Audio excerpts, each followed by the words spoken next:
I'm going to be playing my new seasonal Barbarian. This seasonal thing is brand new for the just released patch where they put out where you can level up a character from 1 and get some special achievements or something. And I've never really played a Barbarian very far. So, okay. Oh, I was jumping this video around, so let's bring it back to the beginning. Anyway, on this occasion, this is an episode of Reasonable Doubts that I already listened to. We have Stephen Kozak and Justin Schieber debating whether the Christian God exists. Now, Justin is a guy who's really a lot more into philosophy than I am. When I do conversations on the atheist experience, I generally try to go for, I guess, what I would call the practical approach in a way. But Justin and Stephen Kozak both go for heavy philosophical arguments, and that's fine. That's what they like doing. I'm just going to be talking a little bit about the way I would do it. So don't take this as a, you know, their approach is wrong kind of thing. Just take it as we have different styles. Right now, Brutus the Barbarian is level 12, and I think I have enough keystones to start off with a rift. So I think I am going to do that. Is everybody seeing the stream just fine, and the game too? Let me know. Okay, it looks to me in my Twitch window like everything's going fine, so I'm going to hit play. Hello everybody, and thank you for coming. I'm Anthony Sutliff, president of the second. Also, feel free, I'm going to keep the chat window open, and feel free to make comments here and there about you should be able to hear me a little louder than the debate. Because my commentary is so much more important than theirs. So, yeah, I'm going to reduce the volume, and the game sounds should not interfere with either of us. So if you would like me to adjust at any point, just yell something in chat. Where's that rift? Thank you, thank you. I know you're all here to hear me. Good evening. I'm with the Truth Discovery Project, so we're interested in the ideas of truth, and so oh, that's most different. of you are here because we have a debate where we're taking two issues and allowing them to challenge each other. We encourage you to take those ideas seriously, to think about. Ben, if you want to hear the debate, you could go over and use the laptop. About, maybe arguments that you've heard that you're interested in talking more about. What? We're planning to have an event Monday evening.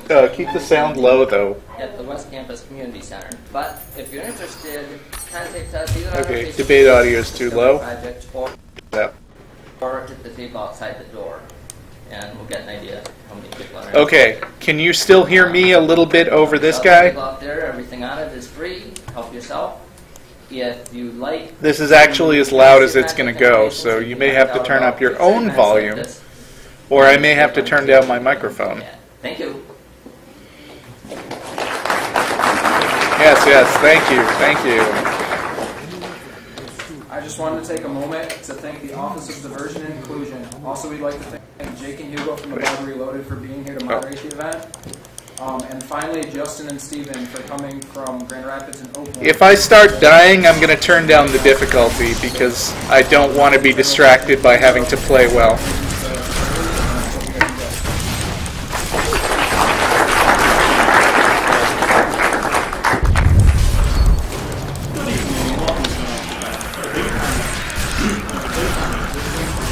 I think the game, don't you? YouTube channel that is basically an atheist Bible study. Yep. We basically just read it from a secular perspective. It's a kind of a comedy show. But we're in a more serious role today, and we are moderating. And just because we are technically on Justin's side today, doesn't mean at all that we're going to favor Justin. Not Bias! I call bias! So we were asked to do this, and it's an honor, and it's a great privilege, and there's so many people here who did not expect. So thank you everyone for coming.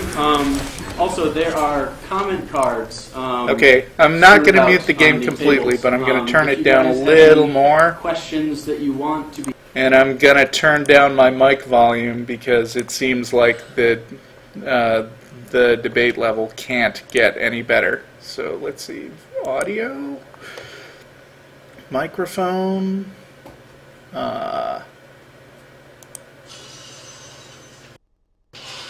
How do I turn down the microphone? Audio? No, wait. That's not what I want.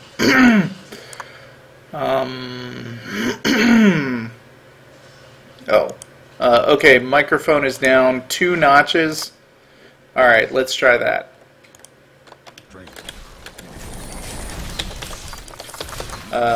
Hitting play. At the end of the debate.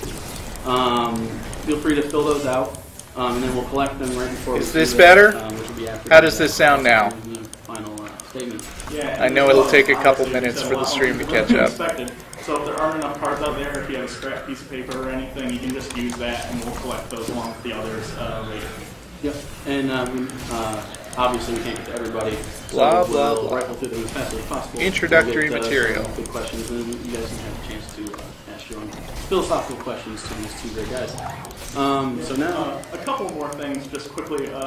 Hang on, I'm going to tweet at Justin just in case he wanted to watch and hasn't tuned in yet. Of each of the speakers, they've given their time here. So let's just be aware of that. And quickly we'll go over the format, and then we'll introduce the speakers. I still haven't heard any feedback yet about whether this is going well, about whether the sound levels are now. Oh, okay. Somebody else already tweeted for me. That'll be 10 minutes. Then there will be a cross-examination period where they'll be able to ask each other questions. Annie, does your volume go any higher? And then we'll get to closing. I don't know if I can. So first, if I can help with. let's introduce our speakers. all right. So first we have. They're about to start Stephen. talking. Stephen will be arguing for the. Can most of you hear the debate at all when they're talking? To connect the challenges of following Jesus, the logical reasons What if for I'm believing in quiet? Jesus, and viewing all I life could through turn my a microphone framework. down. Currently, Stephen works at the Director of Spiritual Life at Oakland Christian School in Auburn Hills, Michigan, chairs the Bible department, and teaches high school theology and apologetics. He attended Monday Moody Theological Seminary and graduated with a Master's of Theology in 2010. Since then, Stephen has authored 2 books, which are both available on the tables outside these doors. They are called Marked, Discovering What It Means to Follow Jesus, and the other one is Reasons for Christian Hope. So if you're interested, definitely let them know. And served as a general editor for a student book project, Certain Erasing Doubts of the Christian Faith. Currently, Stephen is pursuing a second master's in apologetics from Viola University and is part of the adjunct facility at Grace College. You can find his website at stephenkozak.com. That's KOZAK.com. So, thank you very much for having me. Thank you.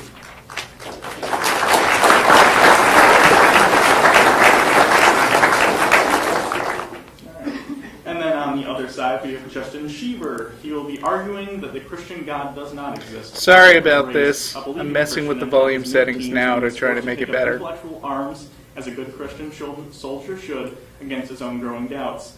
Justin lost that battle. Now Justin... Hang on. I'm looking for the volume. Why can't I find it? Okay. I'm just going to go with the start menu. Volume.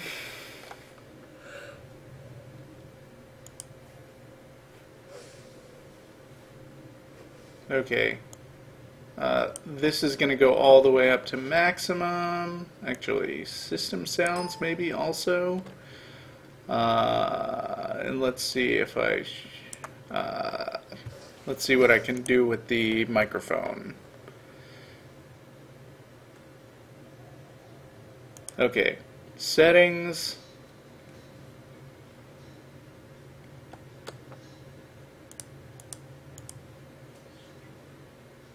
Oh no, did I just close the debate window? No, it's here. Alright. It wouldn't be a proper Twitch stream without some glitchy starts.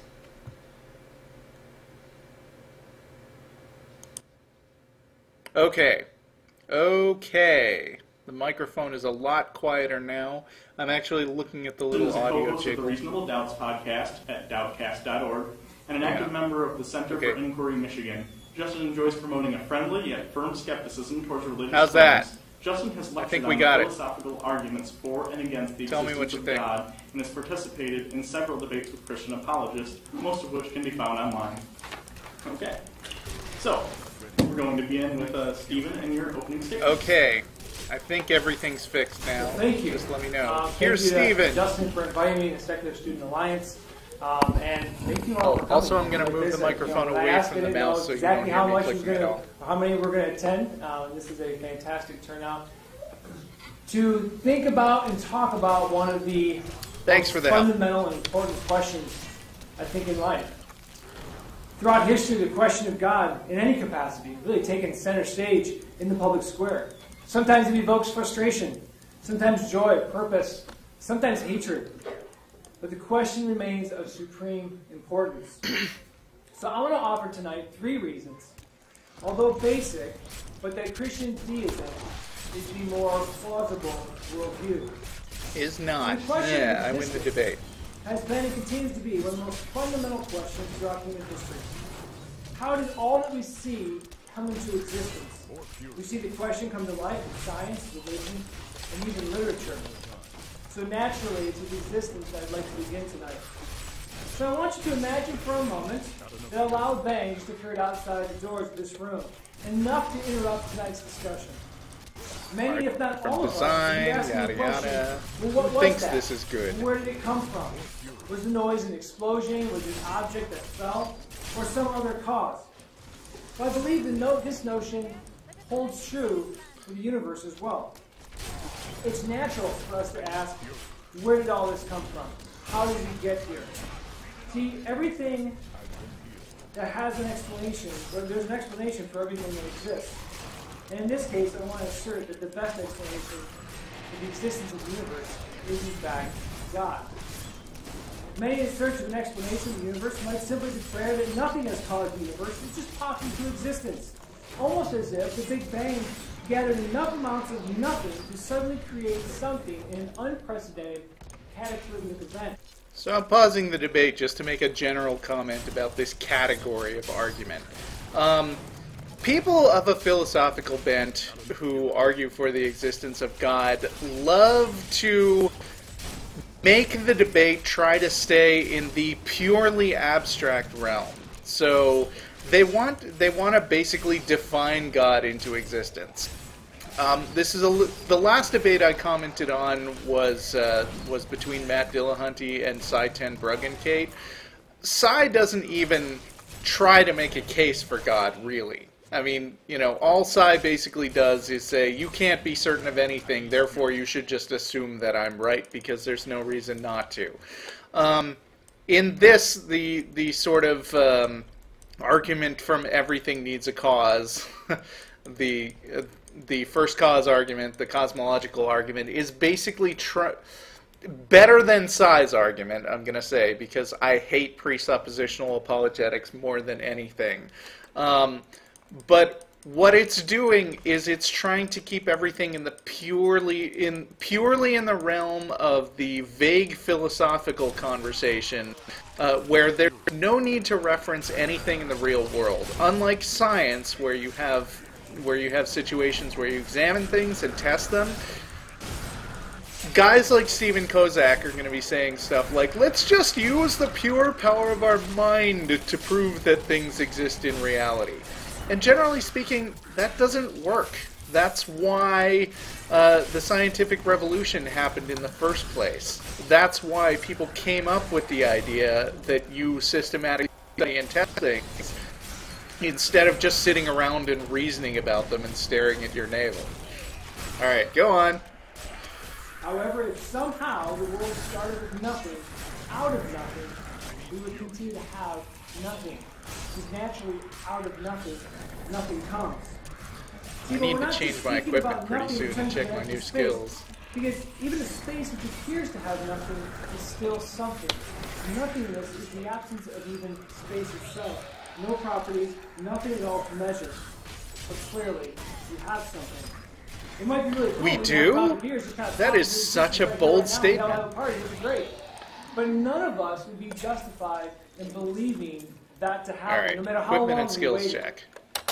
Even philosopher Russell Standard comments, it seems to be that as soon as something exists, then it calls for an explanation. I don't want to put Whereas on a a state of two-handed thing. nothingness does not require an explanation. So it's clearly not true of things in the universe. So we can assume that it's not true of the universe itself. So that leaves us with only two options left for how the universe came about. Either one, the universe has always somehow existed, always been here. Or two, it began to exist through an originating and sustaining cause beyond the constraints of space and time. Well, first, could the universe be infinite? That is, it's always existed. And through a series of random mutations, intelligent human life transformed into what we know it as today? Well, this sounds reasonable enough, but really ends up falling short of a logical explanation. For example, if in fact the universe did not begin to exist and therefore not requiring a cause for it, then an infinite number of past events would have preceded this event tonight. The infinity argument is so dumb. It's only an idea in our mind and not considered a physical number. Hang on, I'm going to pause it again because I need to complain about this too. No more, no less than we started with. In other words, no matter how much you add or take away, we are still left with infinity. This is logically unacceptable. But we try to capture enough finite moments in time and attempt to reach infinity, we'll never get there. I don't think I understand this skill I just got. German mathematician David Hilbert noted that the infinite is nowhere to be found in reality. It neither exists in nature nor provides a legitimate basis. Oh, sure, the infinite is nowhere to be found in reality, but he believes that God is infinite. Special pleading. The universe began to exist. If the universe began to exist, Kalam cosmological argument.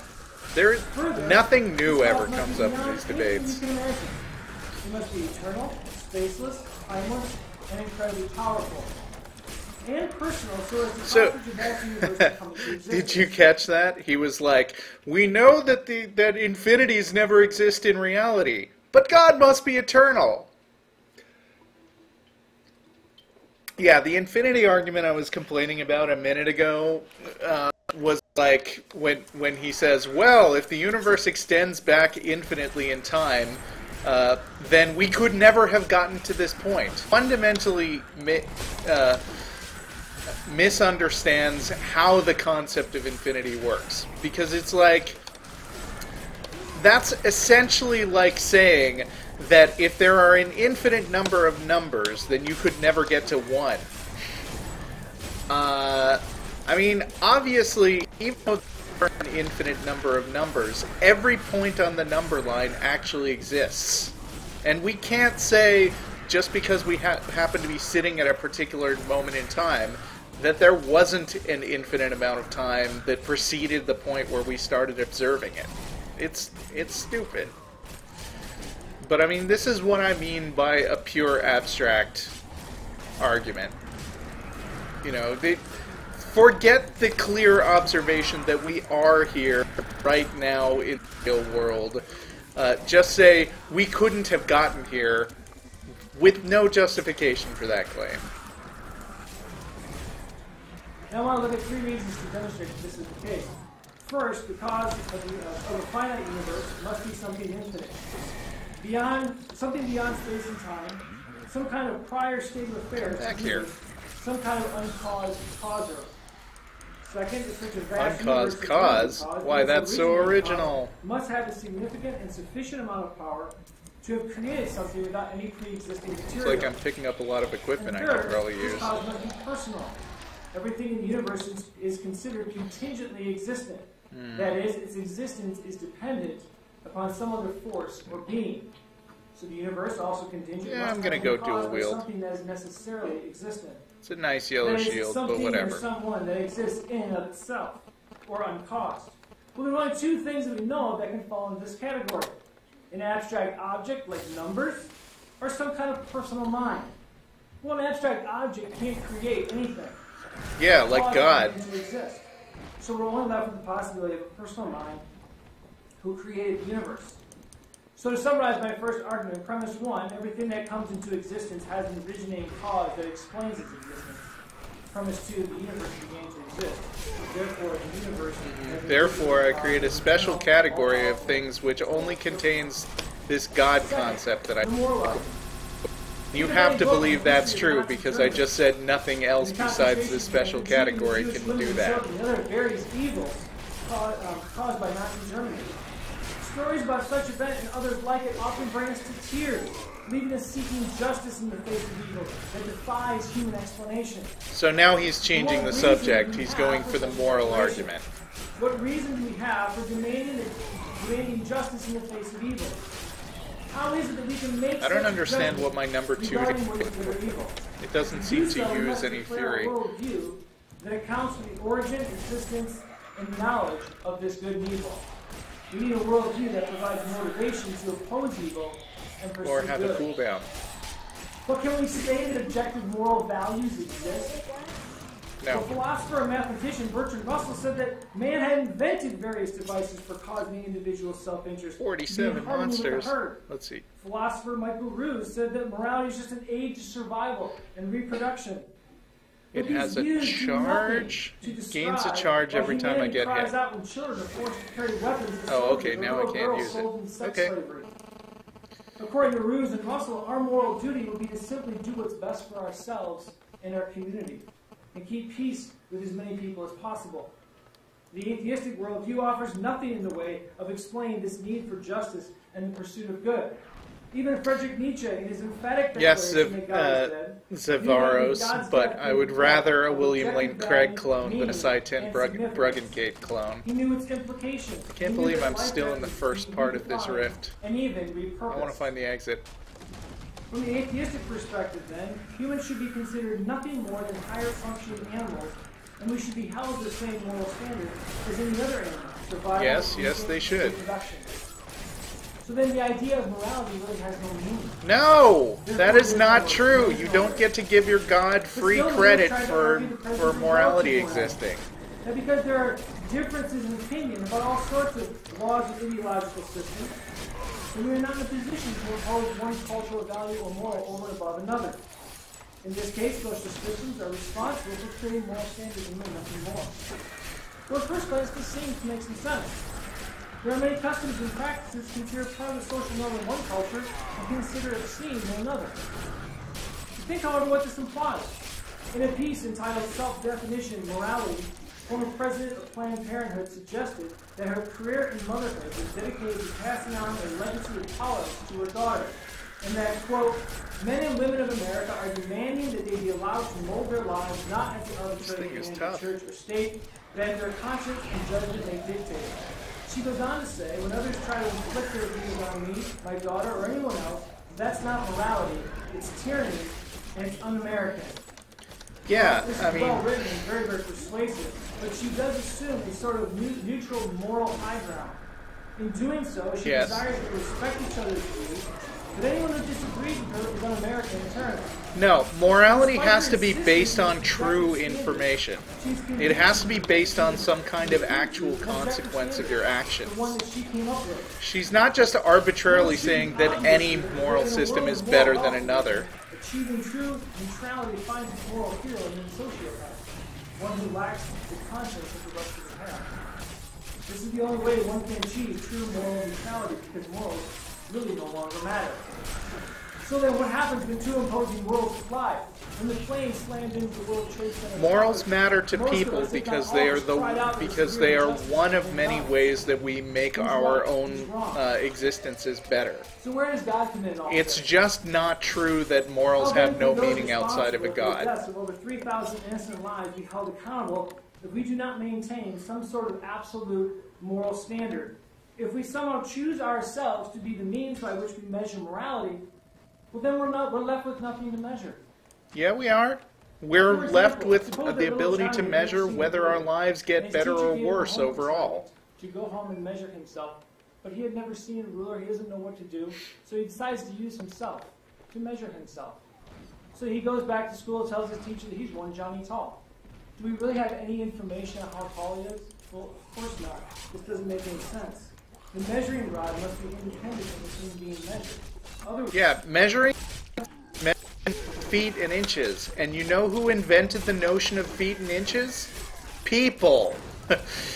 You might as well be saying with this argument that without a God there can be no objective measure of height either, because you need a God to tell you how big a foot is. And that's just not true. You need you need some sort of defined standard so that things can be measured. But that doesn't mean that you need some objective arbiter declaring how big the ideal unit of being a foot is. I mean, there are some half-truths in this argument, but by saying that things have to be objective rather than just measured appropriately against other standards that have been defined, this guy is just basically begging the question of assuming a God exists because he wants one to exist, and he doesn't want to believe that the standard he's using is also arbitrary to an extent, which it is. we have nothing to measure. Cling to me says morality. We cannot be ourselves the means by which we measure our own morality.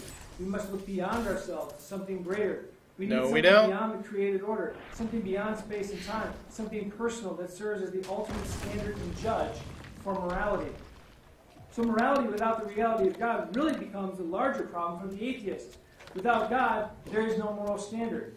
Without a moral standard, there's no means of measuring morality. Without the means in which to measure morality, there's nothing left to measure. Therefore, morals really do not exist.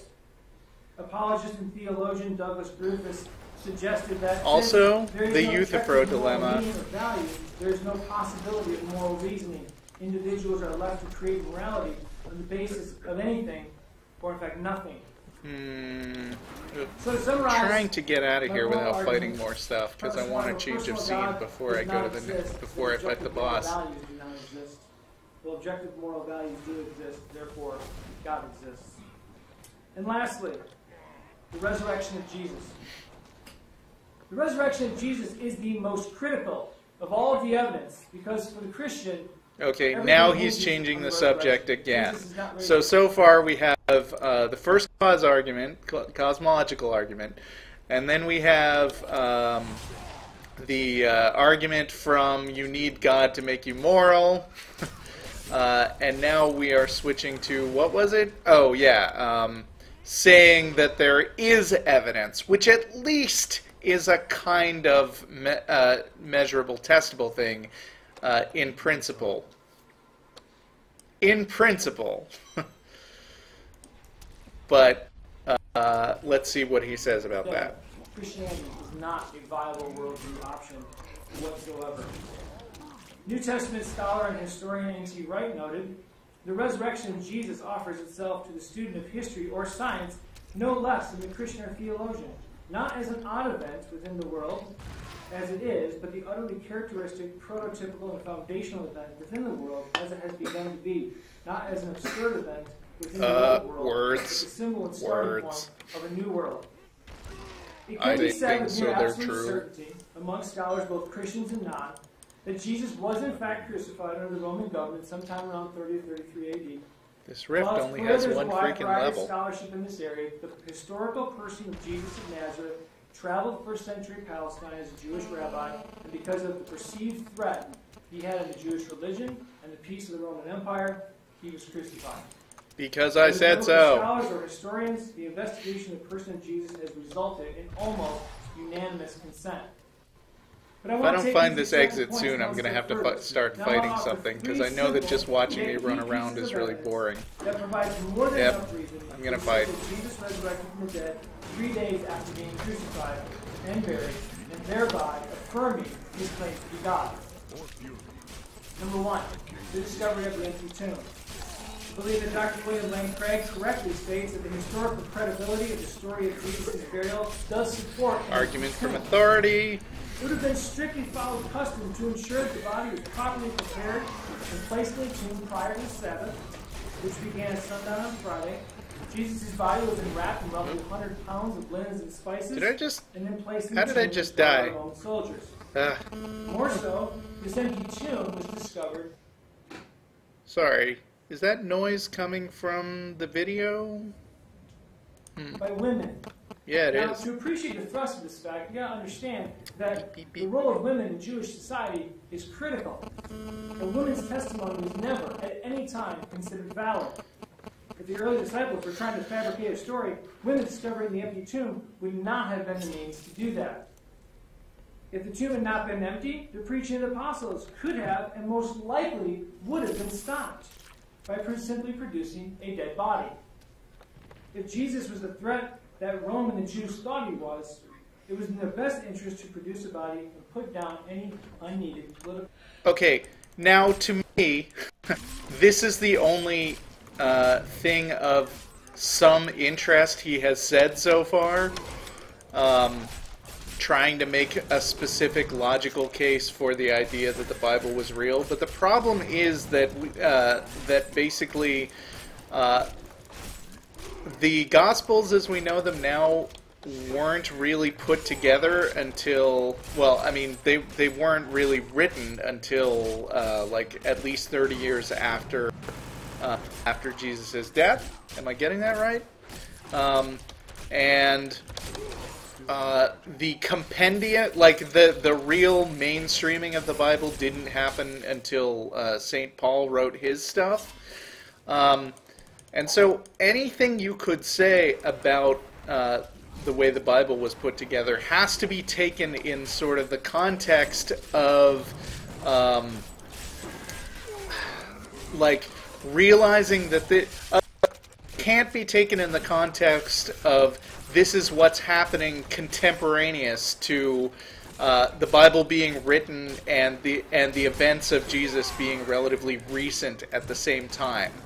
I mean, you know, it has to be taken as there was some amount of time during which the legend of Jesus was able to build up.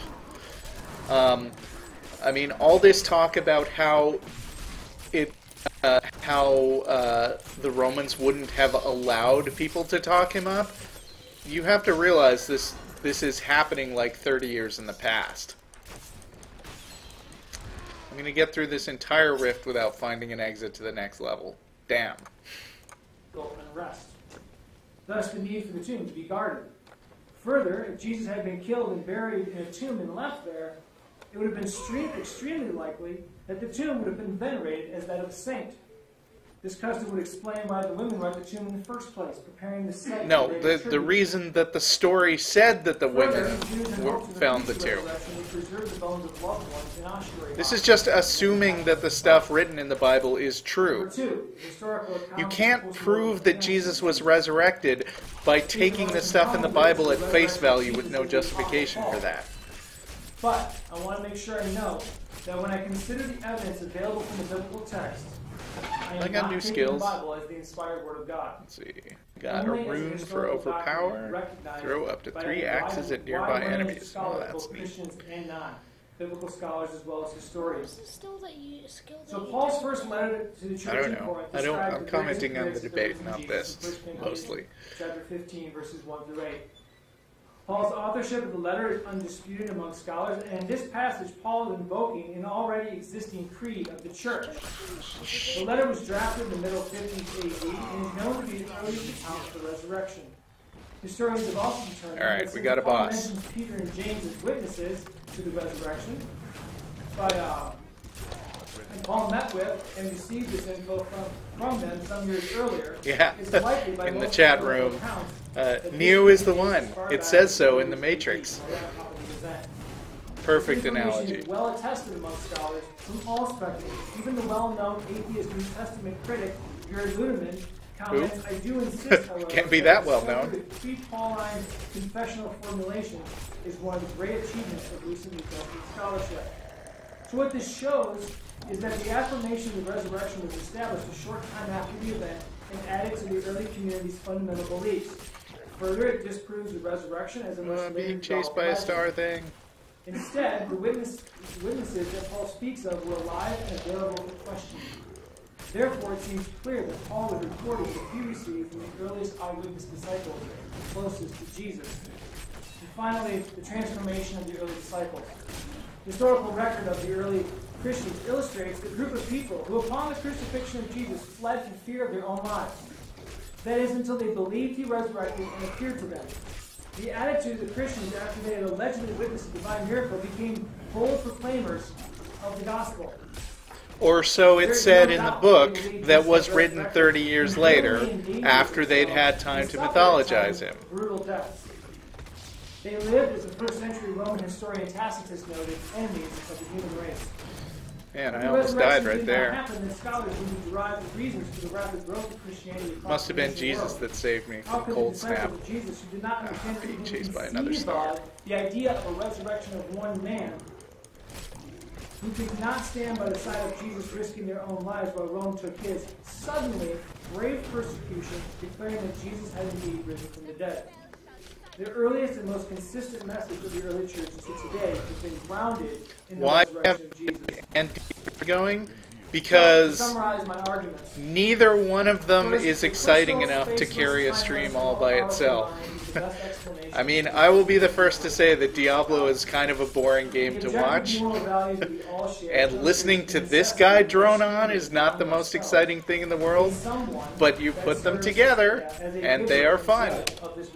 That has been my experience. Also, I get more viewers than anything else I do on this stream. Of miracles, asserting that he was in fact this same God. This claim has been verified by being resurrected from the dead, whom we call God. Man, this guy's really mad now. He's throwing little ice bits all over the place. God is the most plausible worldview. Thank you. Okay, so I agree with everything that guy said, except just add not after it.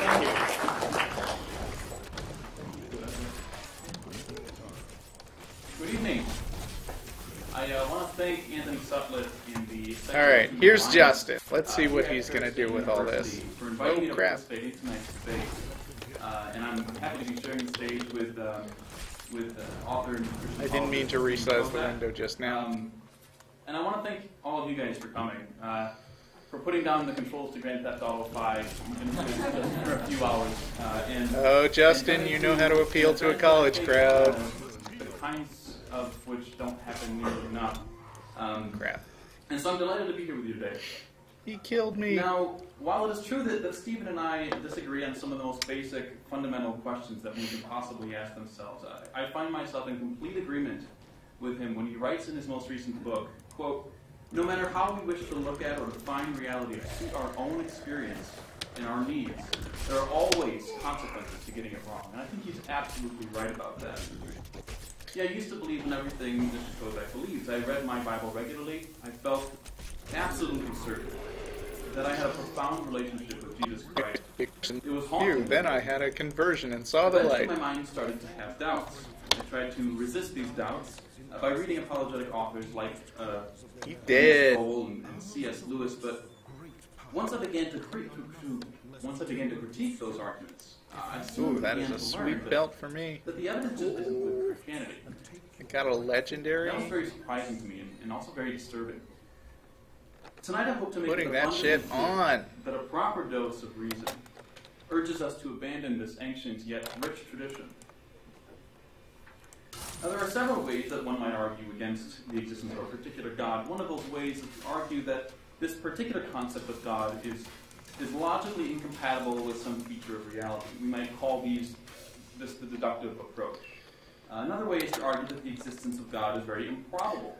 This is Justin Schieber of the Reasonable Doubts podcast. It is an extremely good podcast, full of thing, and you should check it out. I just realized that I'm so intent on disenchanting all my items that I have not been paying attention to a word he said for the last minute or so. Let's see if I can catch up. I'll be using both of those approaches tonight. The deductive will be first. Christianity holds that there is a God who exists causally, but not necessarily temporally, prior to the existence of the universe. It is the theologians and the philosophers among them that tell us that God is to be properly understood as a maximally great being. One rather trivial point that can stand as a commonality between Stephen and I is that we both believe that the universe exists. Yes. That's something that we have in common. The reality of the universe, That's a good of course, starting point. and the objects within it are just too... The reason I like that as a starting point, we both believe the universe exists, and that's not in question. Is up against somebody who's taking the sort of presuppositional position. Say that 5 times fast. When you come up against someone like that, they're going to try to say, you can't justify that the universe exists. But just say, but we both agree that the universe exists, right? That's not in question. Our only issue, can't say that without me believing in God, I can't accept the existence of the universe itself. This is not a point where we're going to argue with each other. No, seriously, it was just Diet Coke. I'm not drunk at all. Okay, go on, Justin. Obvious to deny. However, I want to argue that we're going for bounties right now. We've got our sweet new two-handed weapon. Stand in an uncomfortable relationship with each other. That there exists a tension between these two beliefs. Once the concept of a maximally great being is taken to its logical conclusion. Because God is to be understood as a maximally great being, he must be absolutely and essentially perfect, both morally I really and liked ontologically. that skill What is where I meant get by my health back, ontological perfection? because I don't There are like things dying. called great living properties. Things like power, being loving, and having knowledge. And God, if he exists, has these properties to their respective maximal degrees. The words of Christian philosopher J.P. Moreland can help shed some light on this. J.P. says, quote, "To say that God is perfect means that there is no possible world where he has his attributes to a greater degree. God is not the most loving being that happens to exist, but rather he is the most loving being that could possibly exist. So that God's possessing the attribute of being loving is to a degree such that it is impossible for him to have it to a greater degree." The question is, if the Christian God were to exist, would he have motivating reasons to intentionally create anything? The theist only has one option here, of course. He must answer yes, because after all, theists also accept that the universe exists. However, I want to argue that theists should answer this question in the negative, that God, if he existed, could not have motivating reasons to create anything, let alone an entire universe and populate it in the ways that we see it to be populated with. The argument involves the term God world. And no, this is not a theme part. Rather, for our purposes here, let God world refer to that possible world where God exists alone and nothing else exists for eternity. Okay, I know I'm not commenting on this part very much, but I've listened to this debate before, and I've heard Justin present this argument before, so let me see if I can present the abstract of what he's saying a little bit more succinctly. Justin is saying that basically, all right, you have the ontological argument for God, which a lot of Christians really like. I think it's annoying, but then I think most arguments for God are annoying. The ontological argument says that if we can imagine a completely perfect in all ways and maximally great being, then one of the properties of that imaginary thing we've come up with must be existence. Because if it didn't exist, then it would be less perfect than if it did. And therefore, the fact that we can imagine the most perfect possible being must mean that it exists. It's circular. But anyway, Justin, and I've heard him use this before, is basically saying that another attribute of the most perfect possible being would be that everything else is perfect. And therefore, if God is responsible for the universe, then God must have, at some point, created something less perfect than himself. And so, the very fact that God did something imperfect reduces his own perfection, and therefore God cannot be the most perfect possible being. And therefore this whole concept of the most perfect possible being is logically contradictory. I think Justin might be listening to this right now, so he can correct me if I didn't get any of that summary right. Part of the reason I was moved to comment on this debate in the first place was because I am bothered by the fact that the worst aspect of Christian arguments is that they live in this abstract world where they don't deal with any or scientific analysis or anything. They don't. They just ignore evidence and try to come up with pure philosophical proofs of God. And I think by focusing on this argument, by making this the centerpiece of his presentation, Justin is keeping.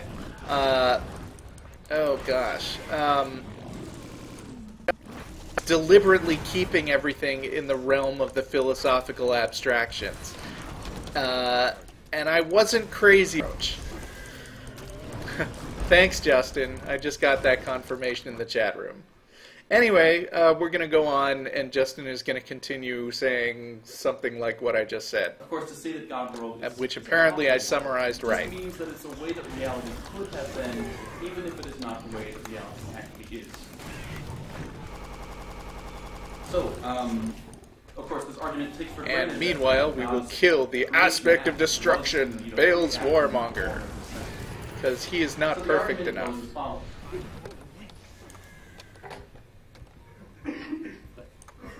Premise 1. If the Christian God exists, then God world is the unique best possible world. Premise 2. If God world is the unique best possible world, then the Christian God would maintain God world.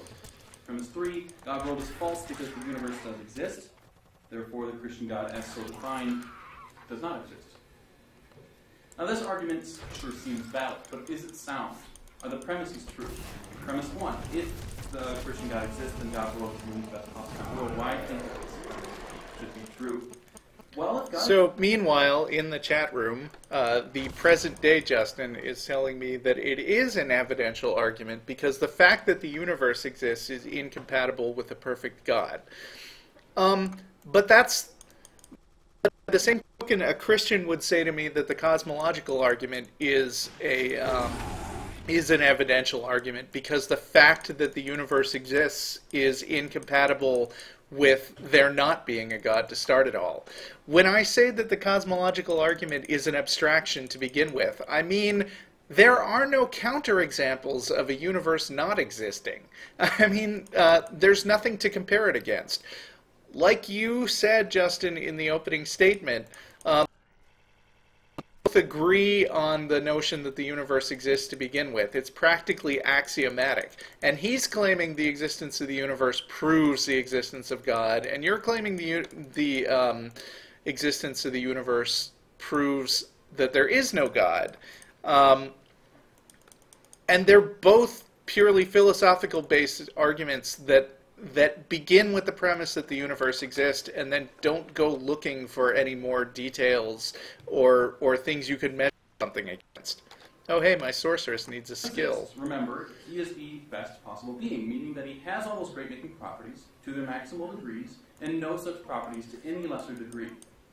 Now, a world composed entirely of the single best possible being, existing alone for eternity, would be a world composed entirely of all the great-making properties to their maximal degrees, and no such properties to any lesser degree. Now, unless, of course, there is some unique source of goodness that exists outside of and fully independent of God, which I think we've just heard that Stephen would not accept, then God world must be... We're 1/4 into this debate, by the way. Premise 2. If God world is the unique best possible world, then the Christian God would maintain or preserve God world. I think that this is true. Well, I think it's correct that my phone was causing that noise. Now that I've moved it away, I'm not hearing it anymore. The fact that himself existing alone for eternity, as God world, is the best possible world that ever exists. And because God is essentially morally perfect, he couldn't have a motivating reason to intentionally alter the overall quality of that maximally great state of affairs. Because any alteration of 30 more monsters and I get this bounty. Would by necessity be degradation of the overall quality. A maximally great being such as God would sustain the beautiful eternal tone of perfection. God would not introduce limited entities, each with their own unimpressive set of degraded great-making properties, like the creation myth of Genesis holds, where we have God creating Adam and Eve. Now, of course, surely Adam and Eve have great-making properties, but they have them to a limited degree. They have knowledge, but it's limited. They have power, but it's very limited. And so this can't be seen as anything other than a degradation of the overall quality of that possible reality. Any plausible conception of what it means to be a maximally great being has us thinking that God would maintain a preserved God world because to suggest that God is in the degrading business is to suggest that he is maximally great. Potion. Premise 3, God world is false because the universe exists. Well, I shouldn't really have to justify that premise. And conclusion, therefore, God does not exist. Now, I do want to anticipate one possible objection to this argument before moving on. Perhaps the theist responds by saying, well, my view of God, as I'm caring about 10 monsters to go. Caring more about the actualization of the greatest number of goods of great-making properties in the let's see. I've just been asked to shill where you can actually buy Diablo 3. And pretty much if you go to blizzard.com or battle.net and make an account there, you can buy it straight off their store, download it, and play it the same day. Because, I mean, I said it was boring to watch, but it is fun to play. And it's got a lot of different modes, and I'm a fan of Blizzard. World, even if such properties aren't to their maximal possible degrees. My God is that way. God isn't concerned about the purity or the quality of the overall properties that actually exist. He merely wants to multiply them, quality be damned. But this kind of divine promiscuity strikes me as extraordinary. If you're just watching this stream for the first time, by the way, I also play a lot of other Blizzard games, StarCraft 2 mostly, and Heroes of the Storm, which is still an alpha version. Sacrifice quality on the altar of quantity is something that we all intuit as an imperfection. This game is also available on console. Look for the Reaper of Souls version. And recognizing that it is far better to desire one extraordinarily high quality relationship for the remainder of our lives than to kill. Have a maximal number of short flings of very poor quality. Manufacturing managers will tell you that there's little value in doubling production when you triple the nonconformities.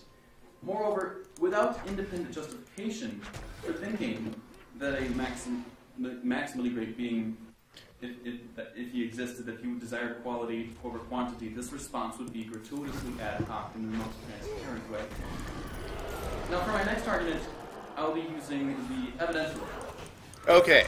But let's not get ahead of ourselves. Evidence. What is evidence? Good. I like this stuff. Colin Helson, philosopher of science, writes, quote, to say that a body of information is evidence in favor of a hypothesis is to say that a hypothesis receives some degree of support, confirmation from that information.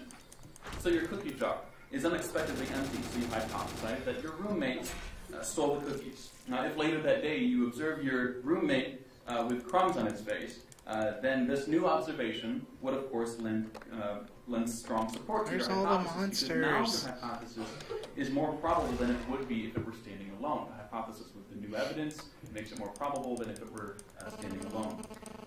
So my next argument is the problem of evil or suffering. Okay. This is an evidence-based argument against the existence of a being who is omnipotent, omniscient, and omnibenevolent. Level 16. Now, I'm so powerful. Geographic distribution of instances of suffering constitutes very strong evidence against the existence of a God as just defined. In Uganda, an organized gang of chimpanzees suddenly attacks and inflicts extreme violence on another lone chimp who has wandered into their territory. They close in with a screaming frenzy, biting, kicking, and inflicting powerful blows. I wouldn't agree that the problem of evil is an evidence-based argument, for the same reason that I didn't agree a minute ago that that this other like anti the other argument Justin was making was a pure philosophical argument that the existence of the universe is incompatible with a perfect being, and here he's saying that the existence of evil is incompatible with a perfect being like God. I'm not saying it's not a good argument. I'm just saying it's still basing everything on the basic abstract argument, the basic observation that something exists. I mean, you know, we know that so and so exists, the universe or evil, and therefore we can through pure philosophy that something for which we have no evidence for or against cannot possibly exist. In fact, in general, I'm not too keen on arguments that claim to prove that God can't possibly exist. Because I think our judgment about whether a God exists or not should be based on how we are able to define tests we can come up with, what kind of direct tests we can come up with that would tell us something that we didn't already know before we just started sitting in our bathroom and thinking to ourselves. You know what I'm saying? Horrific injury to the immobilized chimp. I'm glad you're also discussing video games, because, I mean, this stream is for both things in the chat. But I am kind of obligated to comment on the debate like I said I would. 10-year study of the chimp community in Uganda, we now have definitive evidence that bands of chimpanzees violently kill individuals from neighboring groups in order to expand their own territory and secure additional resources. Even isolated instances of cannibalism have been observed in these Ugandan tribes. Now, there's very little difference, of course, between us and the chimpanzees. I wonder if I can craft something useful right now. Chimpanzees, our closest cousins, are highly intelligent social animals and are especially sensitive to physical and emotional pain. Like humans, they exhibit a range of emotions, including pleasure, deep depression, pain, empathy, and grief. Now, why would a loving God allow this kind of violence to happen to these chimps? Ooh, I can make a nice hat. Oh, if God is all-knowing, he must surely know about the evils and the suffering. So that can't really be an excuse. And he's all-powerful, so that can't be either. And if he's good, it sure seems like he would want to prevent these sufferings. But I do want to give the man upstairs a bit of a break here. We do have a history, so I feel obligated on that end. I'm perfectly willing. I'm just going to say, I try to avoid talking about God as if he were real, even hypothetically, even as a joke, like, you know, the man upstairs and I have a history, because that can muddy the issue and make people think that you don't... I mean, you can't assume anything on the audience's part about their ability to catch sarcasm in its proper context. I don't know. To grant that God may have reasons for allowing certain evils or instances okay, of suffering. Yes, Justin wants to have a conversation about this later, and I promise that will happen. Maybe today or maybe later. Some evils to ensure some greater goods to occur. But, and this is important, a perfectly loving God would never allow an instance of evil or an instance of suffering unless it was logically necessary for bringing about some greater good. That is to say that if God exists, then every instance of to the next bounty. That is permitted for a very good reason. If God exists, there are no unnecessary evils or sufferings. But of course, got another boss to kill. Ranging from people. Oh, there like, he is. No, it's Dahmer another and boss. Victims, and you have Ariel Castro, and the 10-year horrific captivity that those young women went through. Clearly, there are some instances of suffering that seem like they have some justification. It seems like they got to prevent them without avoiding or without missing out on something good. I think that Trapped, let me out. To say that probably some instances of suffering aren't just confusing and mysterious, but that at least some evils or instances of suffering are actually gratuitous. And so to the degree that they are probably gratuitous, to that degree, God probably does not exist, all else being equal. So the argument... Oh, you got it. All right. The argument goes as follows. Many evils of suffering seem gratuitous, purposeless and unnecessary. Premise 2, probably at least one of those evils of suffering actually is gratuitous. Premise 3, if the Christian God Take exists, that, boss. He would not permit any gratuitous Give me all those evils health or sufferings. globs. Conclusion, all else being equal, probably God does not exist. Now perhaps you're thinking, not so fast. You can't go from the mere fact Your defensive that many option. instances of evil Sprint. seem like they have no justification to the conclusion that therefore probably at least one... Oh no, that has noise is back. However, I disagree. We make Thanks these for kinds of watching, inferences Justin. all the time, and we are I'll perfectly put this rational up on in doing YouTube so. later.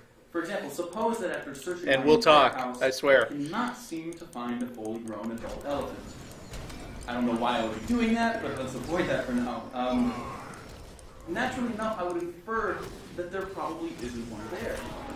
Now, I take it that nobody in this room would find that to be an irrational inference. And so for the same reason, nobody should find that conclusion that probably at least one of these instances of suffering is actually gratuitous, especially given the number of apparently gratuitous.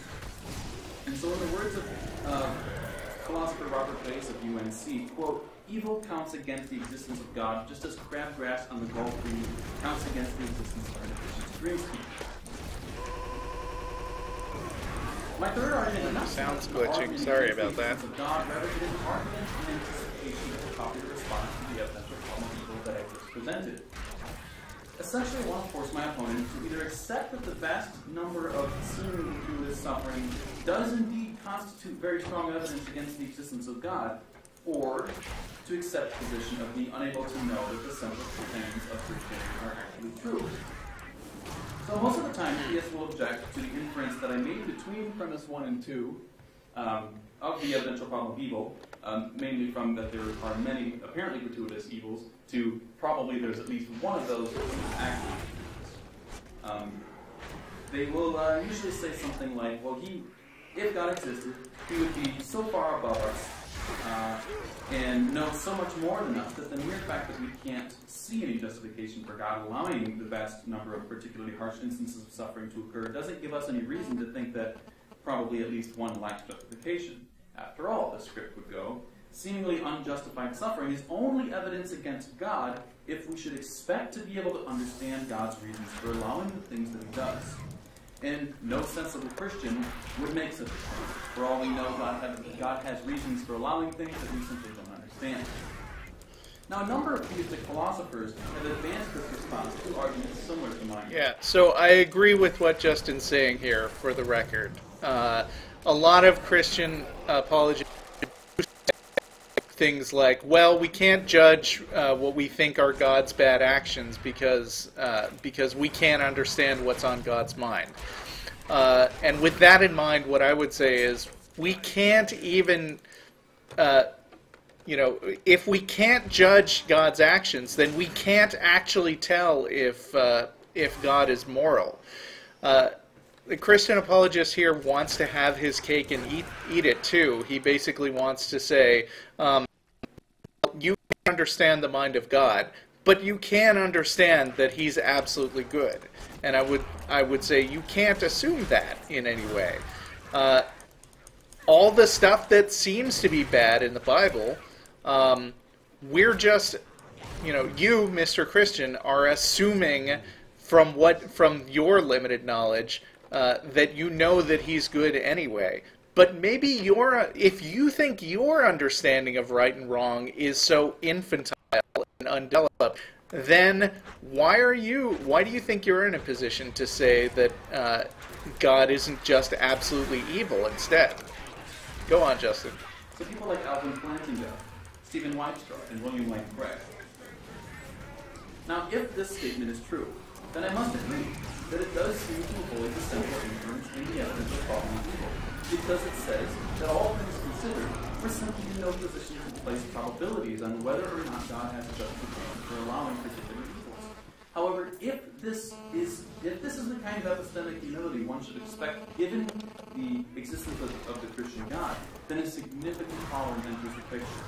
Speaking of the implications of this view, philosopher Eric Wielenberg writes, quote, "We seem to be in the dark when it comes to determining the likelihood of the existence of some spectacularly grand good that is connected with divine lying in such a way as to justify it," unquote.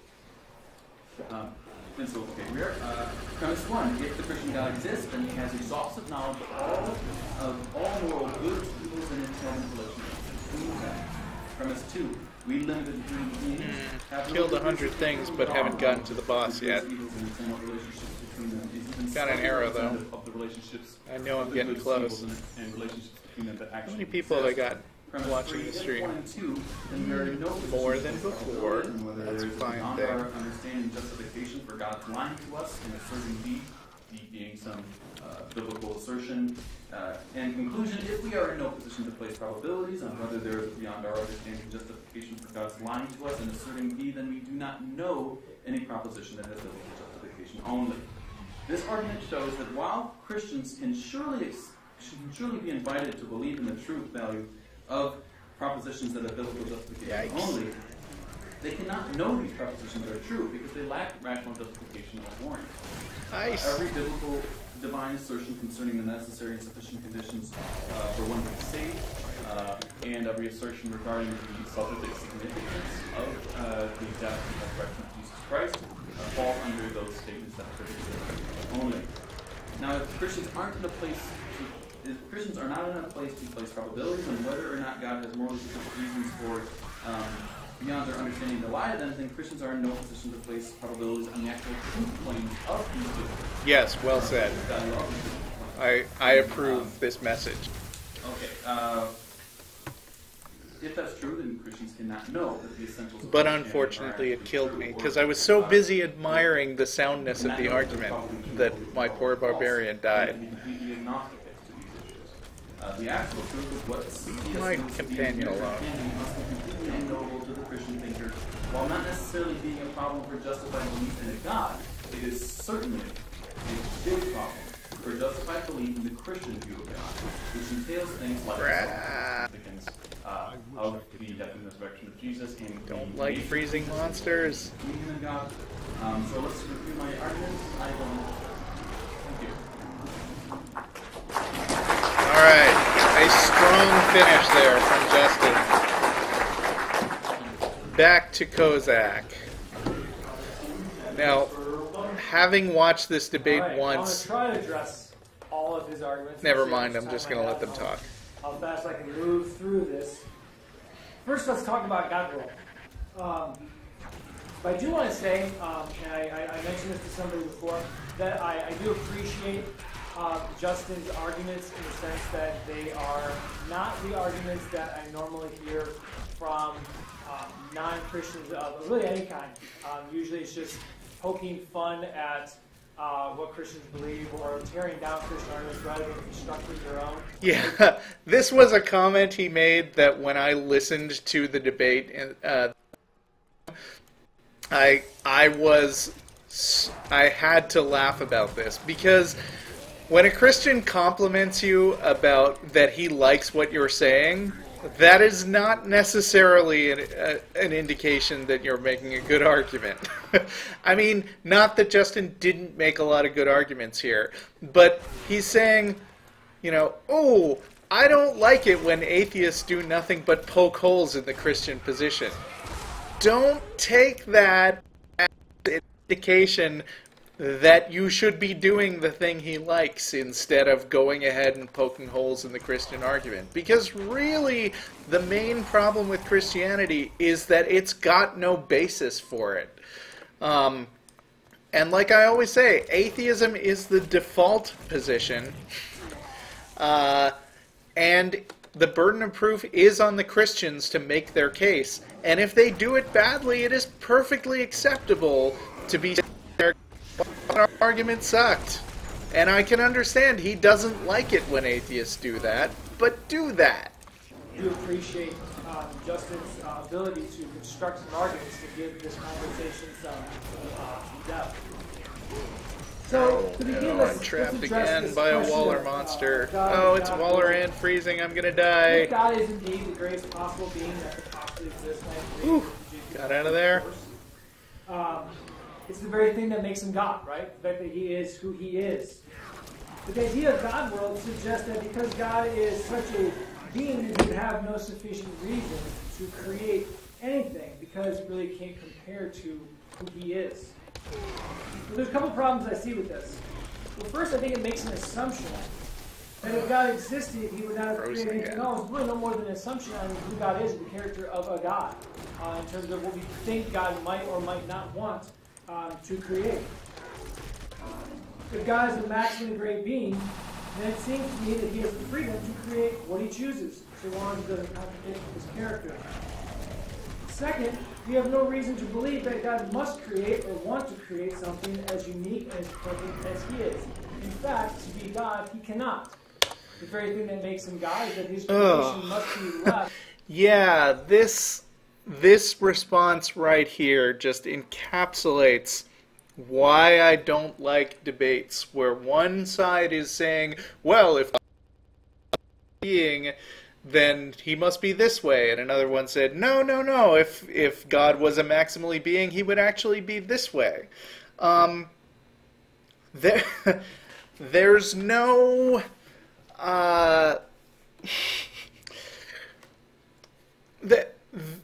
again, this is sitting on the toilet and thinking about things. Instead of coming up with ways that you could distinguish between the two possibilities, there's just two people saying what an all-powerful and perfect being would be like, and here's how I think it would be, and the other person says, here's how I think it would be. And neither one of you really gives the audience a basis for making a decision. It's just... And so they generally just wind up thinking what they already thought before the debate started. And given that the idea is to persuade people who are not already in your camp, that's just why spending a lot of time on arguments that use abstractions. Then he is not greater than or certainly equal to him. Otherwise, I mean, this whole thing right now is an argument from nuh-uh. A part of God being maximally great is that he is infinite and we are finite. His creation is finite. There exists a distinction between creator and creation. Further, God created what he wanted, and it doesn't have to be the best possible world, only the world that God wants to create. Apologists always seem to... The world that God creates need to have... On the or. Creator. To the same degree. At least the way I understand it. Wait, what level am I? He further 17. Oh, I need to be leveling up my blacksmith. This is a quote from one of his other debates on his website. A world composed entirely of the single best possible being existing alone for eternity. A world composed entirely of all those great making properties to their maximal composable degrees, and no such property to a lesser degree. Now again, while God did not create the world equal to him or to the full capacity of his great making properties, much of the world is designed to reflect God and his nature. God is the most loving being possible, giving humanity the capacity to love. God is the most intelligent being possible, giving humanity the ability to think, create, but wait, I don't think we ever established that this guy exists. Hello? You missed a step. All of God's great making properties, we certainly possess them in a way that's reflective. He's also said in the past, I don't think he said it tonight, but unless there is some source of unique goodness that exists outside of and fully independent of God, then God's world must be the unique best possible world. But again, this is missing the nature and character of God. The unique source of goodness cannot exist independently of God. Because God is the source. If God is the means by which the world came into existence, then any standard of goodness that we experience has its origin in God himself.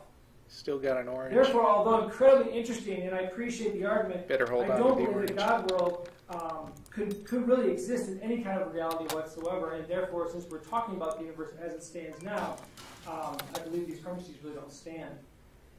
Let's talk about problem of evil. For purposes tonight, I want to have a point of significant agreement. I certainly agree that many evils are gratuitous, they're unnecessary. But for tonight, what I want to kind of offer is the idea that that's a bit of a subjective viewpoint.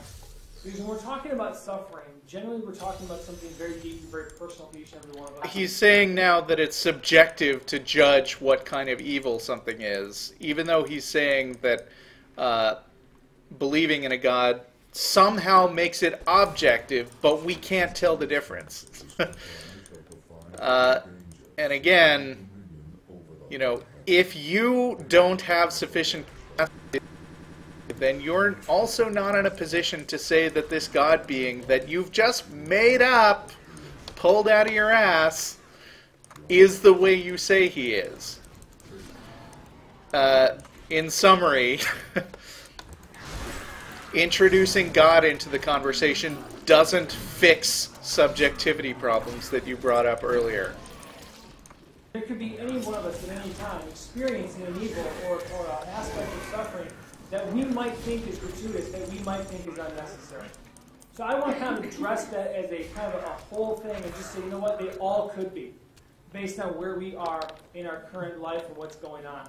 And I think that's something we should all appreciate in each other. So I completely exist, obviously, that evil exists. And it exists that many times it seems as though it's unnecessary. And I'm not going to sit here and try to tell you that, well, God has a plan for your life and maybe you just don't know it yet. I'm not going to make that assertion because I don't know that I can show that. Because that's a dumb assertion. That's not for tonight. But I will say that according to philosopher and professor at Notre Dame, Alvin Flanagan, a person is free with respect to a particular action. And he has the freedom to perform that action, as well as the freedom to refrain from performing that action. And there's no predisposition or cause that determines your choice. See, God could not have created creatures with the free ability to only choose good. Without the ability to choose evil, how do we know what is good? Our finite minds, even though reflective of God, still need to understand a standard or origin for good and evil. Well, therefore, evil is allowed to exist so that we can be truly free Assertion, because I said so. It this way, and I quote, kill all enemies in the hell rift. A world containing creatures who are significantly free is more valuable, all else being equal, than a world containing no free creatures at all. Now, God can create free creatures, but he can't cause or determine them to do only what is right. For if he does so, then they aren't significantly free after all. They do not do what is right freely. To create creatures capable of moral good, therefore, he must create creatures capable of moral evil. And he can't give these creatures the freedom to perform evil and at the same time prevent them from doing so. As it turned out, sadly enough, some of the free creatures God created went wrong in their exercise of their freedom. Yikes. This is the source of moral Run evil. away. The fact that free creatures sometimes go wrong, however, counts neither against God's omnipotence nor against his goodness. For he could not have forestalled the occurrence. I'm going to need to buy more potions. Burning them fast. I think in this case, whether evil and suffering possesses a divine point really is, I say this gently, irrelevant. What is no, nothing this guy says involves anything other than circular reasoning. Exercising freedom has caused evil in order to maintain this freedom. God must allow and constantly deal with it as the sole authority to judge for moral behavior. Based on God's ability and need to create morally free creatures and his responsibility to hold his creation to a standard of morality, illustrates clearly that God is in fact a being who is acting in a way that is morally just, because he's morally perfect, and therefore God exists. Let me touch just for a minute on his last argument, the divine lie, whatever you want to exactly call it. If I understand it correctly, and Justin, you can correct me if I'm way off for some reason, that Justin is stating that Christians have really no way of knowing whether God is lying to us or not in the Bible. Yeah. And as a result, there's really a great possibility. This was the argument I thought was well stated. We can't really know what God's up to. God's greater than we are, so how do we Oh, damn, that's a nice sword. Well, I can agree in part with his premise and his premise too. God does, in fact, have complete Doesn't it look cool? Wait, check this guy out. Oh, look at this sword. I also agree. It's so big. My sword is huge. To understand good and evil and to the degree that God does. Certainly. I'm going to play close up for a bit so you can see my follow beautiful sword in the assumption action. that God is somehow lying or somehow not telling us the truth, Whack! or somehow cannot know these things. Oh, There's yeah. just as much of a probability that he's lying. Therefore, Of course, I just got a yellow item, which might turn out to be better, but it's one-handed. When we speak of God as maximally a great being, this includes God's inability to lie, which the scriptural promise of redemption hinges on this fact. Lastly, the scriptures are reliable. This means that we know something about God beyond general revelation. We know it through the biblical account. Okay, because... Specifically, we have a greater number, more accurate, and reliable accounts of the life of Jesus and early church activities and beliefs than any other document in antiquity. In other words, the information we have No! Wait a minute. is accurate and reliable. It's more reliable than any other document in antiquity. First of all, documents in antiquity aren't generally known for being all that reliable, so that's a pretty low bar to set, dude. And in the second place, I'm not hearing him justify this assertion that we know that all the details of the Bible are true, like the whole rising from the dead, walking on water, turning loaves into fishes things. I mean, he made some half-assed attempt to indicate that some people really, really believed it, which I do not doubt. People really, really believe it today. But that doesn't mean that it was that all the individual things are true and the people who believed it had good judgment. More so than any other historical document. Back to town. I need net. So in combination with extra biblical accounts of Jesus and his resurrection, the Bible gives us excellent reasons to know that God is telling the truth. Oh, the Bible gives us excellent reasons to know that God is true. Well, then I'm convinced. So to prove that what Mr. Sheeper needs to do is to provide his own examples of the fact that God is in fact lying and that we have no good reasons to believe that... No, Justin said you have no reason, you have no basis for believing that God is... Thank you. And you don't. You just said, well, he has to prove me wrong. No, he doesn't. All right. Now, in his opening statement, Mr. Kozak provided us with 3 arguments for the existence of God. Let's examine them in the order that they were presented. So, okay, so I'm going to burn this sword because this is useless. Everything that comes into existence has Could a switch cause that explains its existence. I'd need a better The shield universe first. began to exist, and the conclusion, therefore, the universe has an originating cause that is eternal, all-powerful, and personal. I want to suggest that premise 1 is an interesting claim. On the one hand, it seems and by interesting, I mean true, dumb. right? Everything that starts to exist does so for a reason, right? Well, that depends on what exactly you mean by come into existence. For example, a chair comes into existence in the sense that it was built from pre-existing materials. Chairs don't just pop into existence. They're crafted over time, and then at one point, it is a particular way that it deserves a new label, a chair. It doesn't just pop into existence. Everything we know about things coming into existence tells us that they come into existence from pre-existing material reality. That's just an empirical claim. And so if if the move from premise 1 to premise 2 in this argument is inferring from the general to the particular, then we should conclude that the universe's existence came about from a causally prior, primitive form of material reality. Perhaps a spaceless, timeless point, or a quantum field. People like Clinton Smith have argued that the universe does come from a spaceless, timeless point. I feel like it's been a long time since I checked my skills. Might have some new stuff to add. I don't really see how that could possibly justify the conclusion to the argument. But I would have no problem with the yeah, premise I of already this decided theory. I didn't want sprint. However, given Stephen's presentation of premise 2, he seems to have an there's a lot of implicit stuff here. assumption that there was nothing before this point, or that it came from no, it wasn't created like a chair is out of material reality. Rather, it was created out of nothing, and that begs for an explanation. And so we would have a transcendent reality causing that thing to come into existence out of nothing. I don't need that. But this conclusion looks more like theology rather than a conclusion based in science. The most scientists can say about the beginning of the universe is that our space-time universe cannot have been expanding infinitely into the past. But I think, but think about it, this does not entail that the universe had a beginning of its very existence, only that its period of expansion had a beginning. It might be that the universe, for example, had an initial timeless state, and perhaps that timeless state exists necessarily.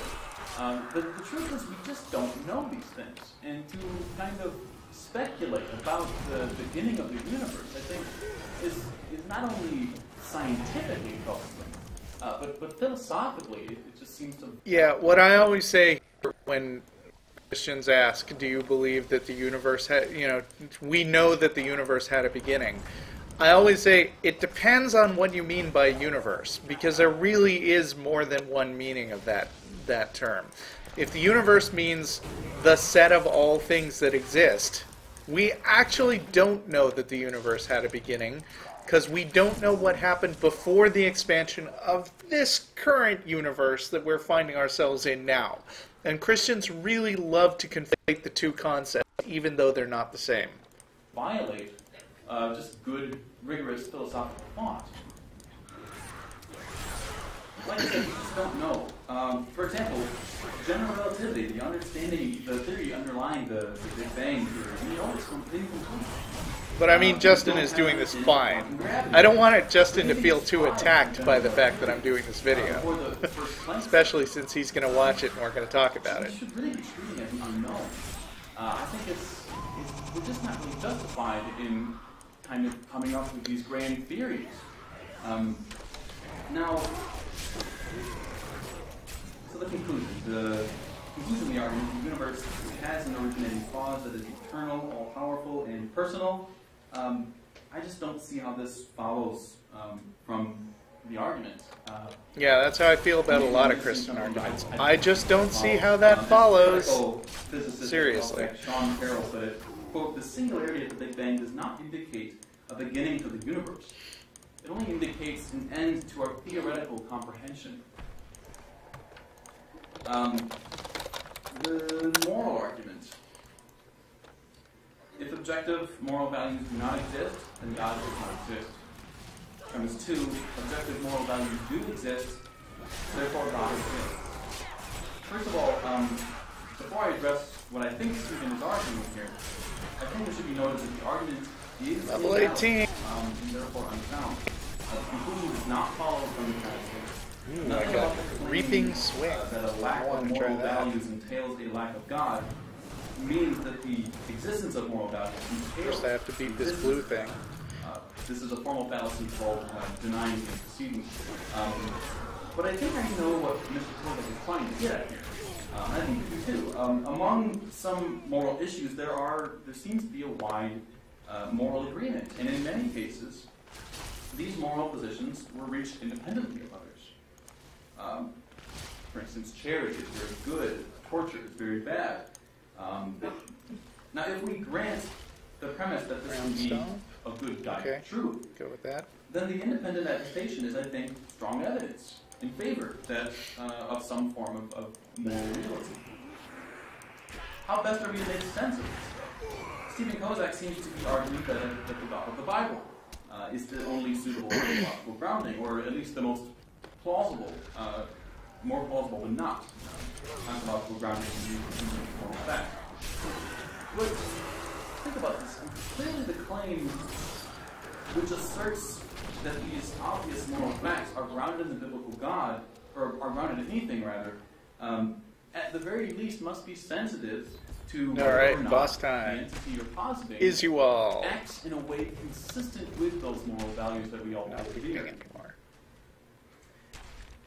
Now, the God of the Bible commands the genocide of men, women, and children Yes, he does. simply because their ancestors attacked Israel on the way out of Egypt 400 years prior to that. I'm talking about the Amalekite genocide.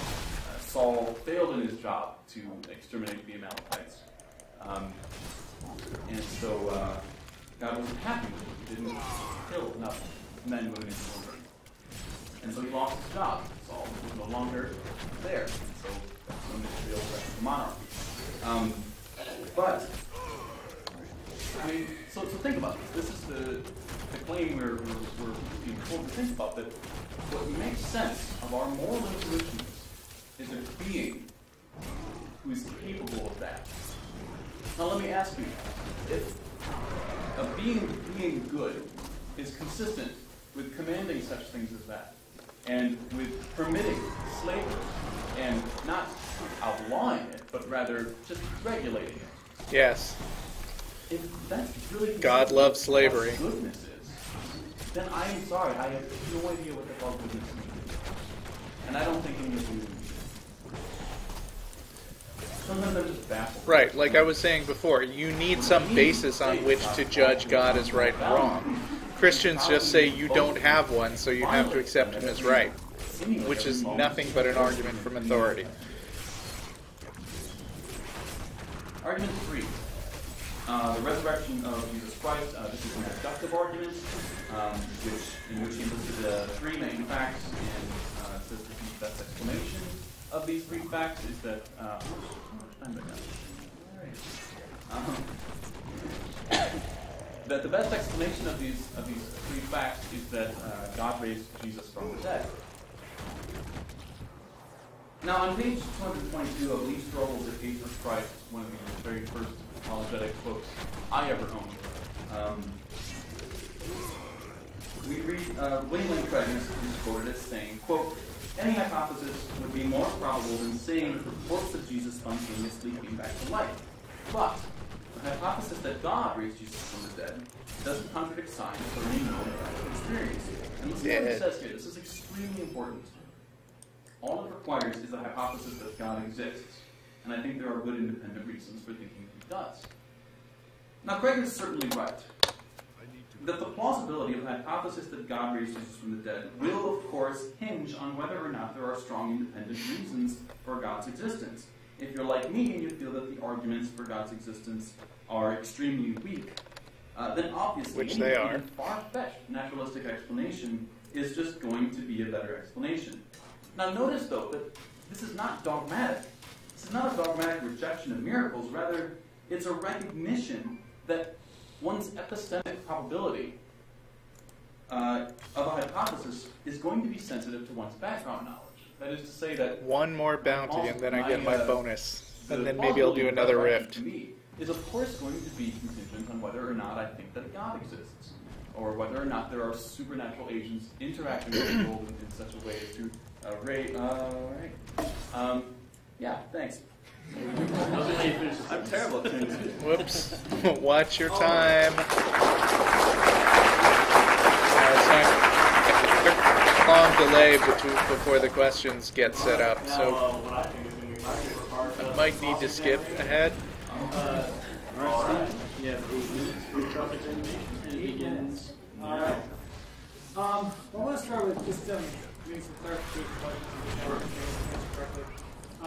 Can you help me with the connection that you make between who God is in terms of character? Because it does seem very much like in your first argument, non-God object, that much of what you're asserting is more directed at God's character, who you think God might be, or what he might want to do, versus what he is able to do. Now, that could be just my misunderstanding. But can you make that connection between who God I have a is, time limit to kill all these monsters, and I'm not going to make it. only have this world in which he's the only I'll still get thing credit or for entity finishing that the exists quest. rather than create Sorry, what's this guy anything at rambling all. about? Sure. Yeah, go ahead. Yeah, so the argument, as with anything when we talk about maximally great beings, as you're aware of the ontological argument, we feel, or philosophical theologians feel perfectly within their rights to put some flesh on these claims, right? So a morally good being, a morally perfect being rather, would be a being who kind of fulfills those things that we all kind of intuit as moral perfections in each other. And we would kind of extrapolate those and be like, well, the person who's like this is like God, or is God would be like that, because that's just something that humanity could never aspire to, but we still think of that as a noble goal. And so I think that appealing to intuitions like this is a perfectly legitimate way to flesh out what we could think of God as plausibly doing, if it's the case that we're going to allow the same thing to people who are using arguments like the ontological argument. So, given that, the claim that God would never want to create anything, that's a claim about God Let's preferring see how I look when I wear the sword and shield. Quantity. I'm So, doing 178 damage anything that's now. not God, of course, anything that's not maximally extended would be I have to 43, degrade 59 quality. And I don't think a toughness. good It's a lot of God would do that. toughness. A perfect God I'm would gonna stick with the big preserve sword. pure quality rather than introducing new numbers of properties, bringing down the overall quality. Does that make sense? Yeah, what I'm wondering is, and I that sounds bad to some people in the room, but I hate to bring theology into it too much. But I do want to see what your response would be to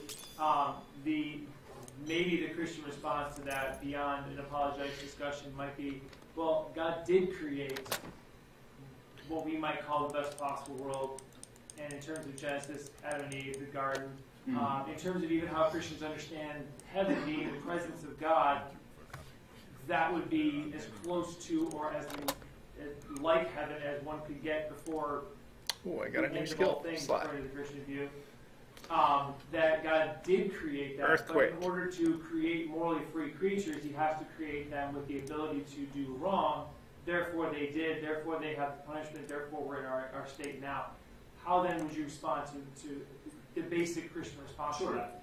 Sure. Well, I guess first of all, I would say, well, then God would create other things that are like God. Of course, the only difference being that they would be necessary beings. I got a healing spell. I'm going to use a but bigger it attack wouldn't make any for sense for something God else. to create human beings who are limited in knowledge. Like, why would He need to limit them in knowledge? If the value of things is what's important to God, then God would make their great properties of knowledge to their infinite degrees, to their maximal Got to degrees. pick up that quest earlier. Their power to their maximal But degrees. doesn't that make them God and then no longer can God Well, be what's the God? problem with that? Why not more God properties, right? Like, I think that there's a theological assumption that God needs to kind of be boastful and keep everyone away from Him, and like, I just think that that's I see what you're saying. I wouldn't say keep everything away from Him, but in terms keep of everything lesser than us. defining who God is, something so much greater than we are, that there is that creator, creation kind of thing. So in order for Him to be defined, Next in rift. terms of if we're talking about I God, need to get a in terms key. of defining who God is, then we have to maintain that definition of a maximally great being, something greater than ourselves, so that way, no matter how much knowledge He gives us, it can never be His knowledge. Sure. Yeah. Well, in that case, I would say then I would remain with the argument and say that He wouldn't create anything, because then only then would the state of affairs be absolutely pure godliness. In fact, it would be the most godly state of affairs that is even possible. Okay. Alright, last time I ran through a rift, I couldn't find the exit at all. So oh wait, treasure goblin! Kill!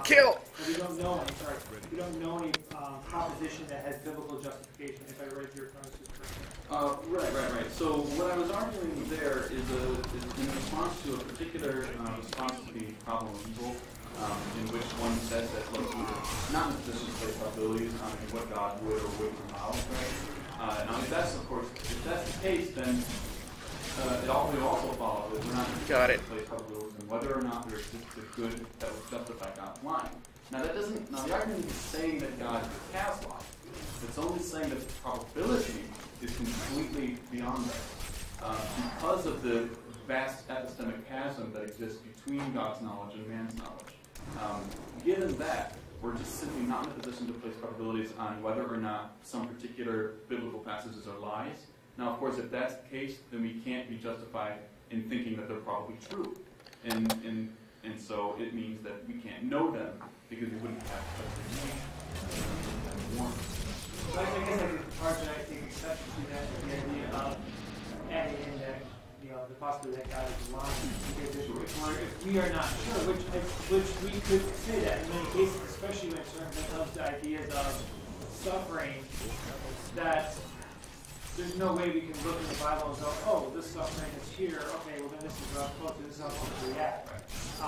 Certainly there's a lot of instances we can't do that. Well then, aren't we just as much, isn't it like a 50-50 chance that either what God is either telling the truth or he's lying? So I guess the part that I'm taking issue with and I'm looking for further clarification is why add in the lying piece of it when it's really 50-50 shot? No.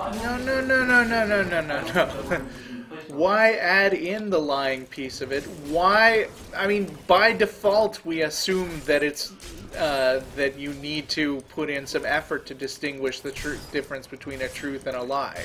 You don't get to assume that somebody is truthful without establishing that.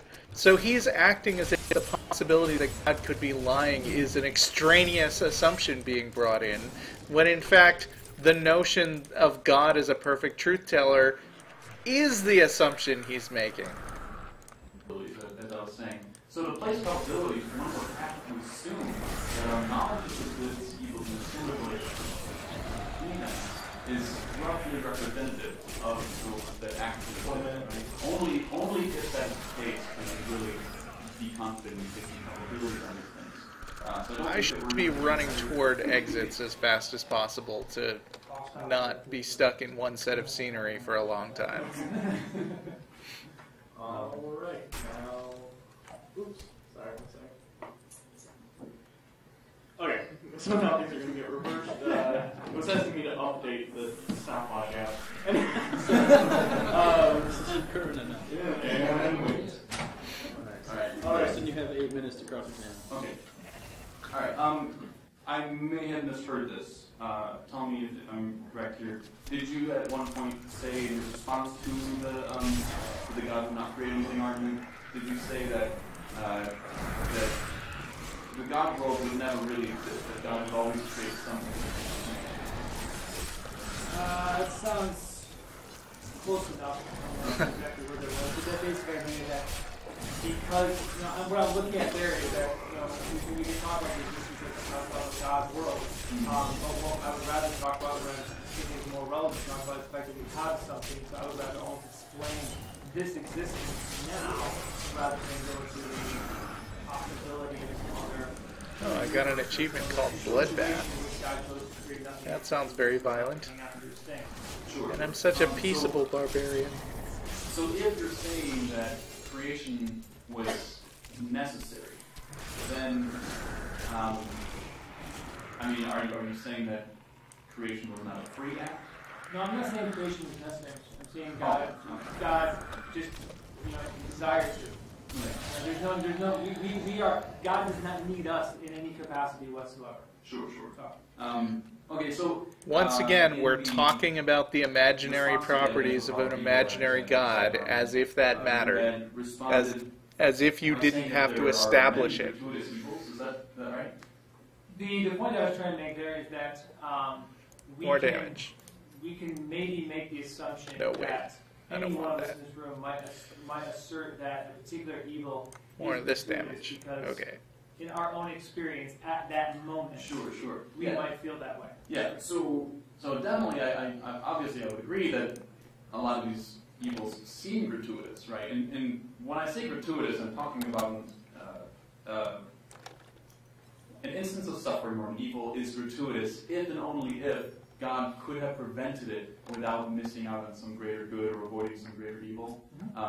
And so, I guess what I'm saying I kept a monster under the bleed effect for 20 seconds without a break. If evil exists, you would see that God doesn't prevent evils really for any reason. Like he does, as in God doesn't need a good reason to prevent an evil. He can just play hands off and not care about the circumstances. Yeah, let me clarify what you're saying. So my first comment in terms of these things feel as though these people are complete, because we will never know some larger scheme of things, what is actually happening behind the scenes. So it may seem for years, why they, my name or why they flip.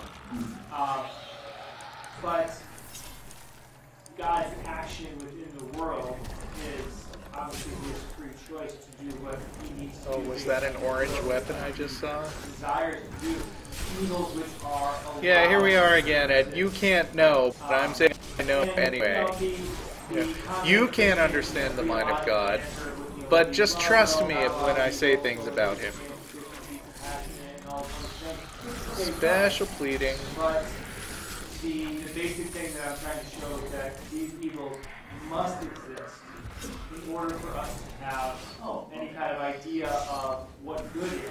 Because if we assume the knowledge, if we assume something's evil, we're assuming we have a standard which to compare. That is an orange. If we have good, then we have a standard which we compare to see that things are good. Therefore, we need some kind of giver of that good. That's very nice. Therefore, Sure. So, okay, so then under that definition that I gave of gratuitous evil, now wait. You would accept that there are no I want a gratuitous evils two-handed because sword. the Or sufferings do that I we want endure, two one-handed things? God only permits 80 them damage, because of the or greater good of our 142 coming to know damage. the moral standard. What I don't about... think it's that simple on either a Or- black or white. That's a plausible I answer, mean, but there's a reason why God's letting these things happen. He's not just saying, Right, well, whatever. it'll give me better Like, survivability. there's Still a lot pretty of good terrible damage. things that happen to these people, but it's okay even if they don't understand it because it's justified by some other thing that God knows about. we would justify under God's grand scheme of things. Okay. All right. Oh, and you had, in response to my last argument, you had said that God does not lie. That is a Christian belief that, of course, the Scripture is absolutely true. Yeah, how do you know this? That God does not lie. That it's part of the. Ah, there we go, belief that level 2. He has an inability to lie. Actually, presumably you would refer Get to level 3? Or something that says, it's impossible for God to lie. What I'm curious though is God is the inspiration for this text, and he is lying, and he put in the lie that he can't lie. I mean, that's what I'm wondering, is that, you can't really use that to justify the Christian belief that God can lie without that. Yeah, I could also say I never lie. Doesn't mean you believe me. Anytime I'm justifying the use of Scripture, it's the manuscript evidence in the New Testament that shows that it is what we can consider 6,000, roughly 6,000 manuscripts, closer to date in its original than any other document in Antiquity of its time.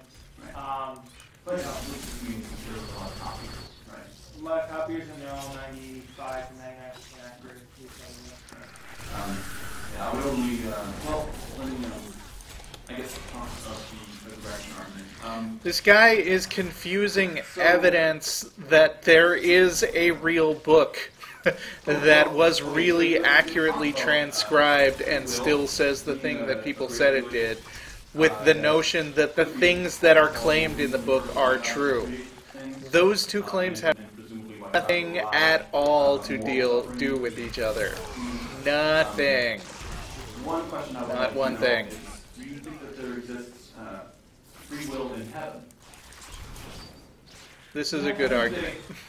I'll say this much. Heaven's a tricky thing because if you were to look at Scripture itself, we don't have a whole lot of information on what happens. And I know there's a lot of Christians out there that like to speculate over the Bible, on the books. Every person that has a near-death experience has a book on what that was like. And that's one thing I think is great. But if we take it directly from Scripture, we don't really know how that operates. And I'm not going to, I could sit here and speculate, we could, talk to a lot of people from house and home, but really, at the end of the day, we're just I'm so deadly. I don't know, Run from me, mortals. Christians believe that there is no sin in heaven. Would you say yes to that? we would say there's no sin in heaven, and theologically speaking, you have it in God recreates everything. Right. No, Right. So I guess the point I'm making is that if there is free will in heaven, then of course God doesn't need to allow sin in order for people to be acting perfectly in that free will, right? Because it's not as though the world is logically necessary to create heaven. You had 4 good seconds there. We can continue that discussion. Okay, so now we're moving on to the closing statements. You're each going to get 5 minutes for your closing. Watch your time, Justin. Oh, and also now is a really good time to get those question cards filled out, if you have anything. And Oh yeah, it's the point where the question cards start being read that there's a delay while they collect them. yeah, pass it to the middle person. Okay.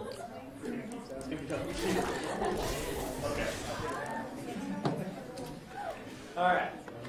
All right.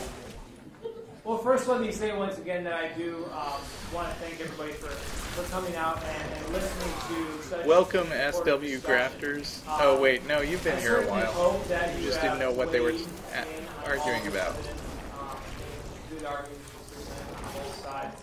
I think good discussion has happened. Say, by the way, that I like the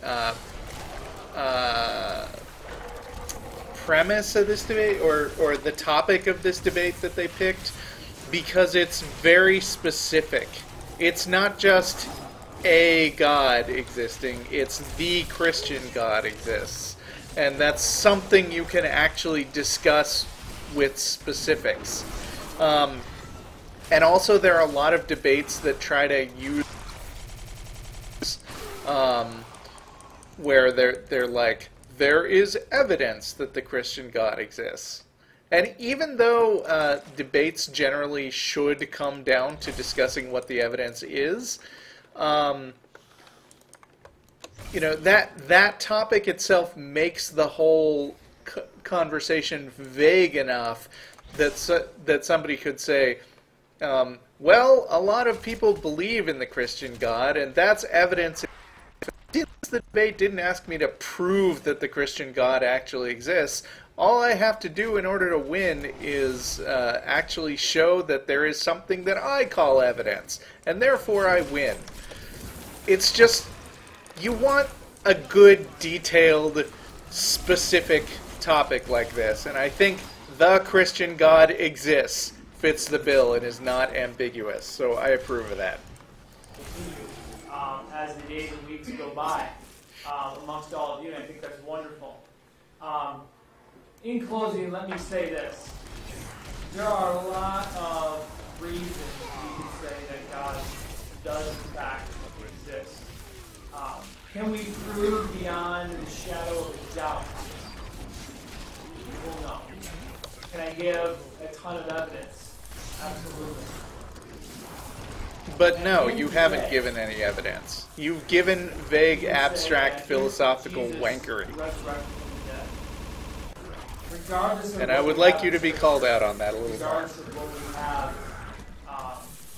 philosophically or scientifically or all the academics we can throw out there, if Jesus resurrected from the dead, then that's all we need.